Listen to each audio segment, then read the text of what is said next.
Hello mga katiya, good morning po sa inyong lahat. Happy and blessed Sunday po sa ating lahat. Ayan, ngayon nga po ang linggo ng Palaspas. Ayan, at ito nga po ang ika-6 at huling linggo ng Kwaresma. Bago nga po ang Pasko ng pagkabuhay ni Kristo.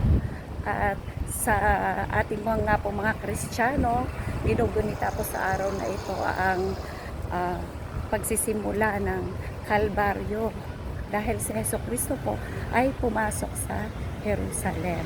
Ayan. At ito rin po ang senyales na magsisimula po tayo ng mahal na araw. Kaya tara po, samahan niyo po muna po sa pagsimba. Andito ulit tayo sa Hsinchu City at pupunta po tayo sa Cathedral. Ayan.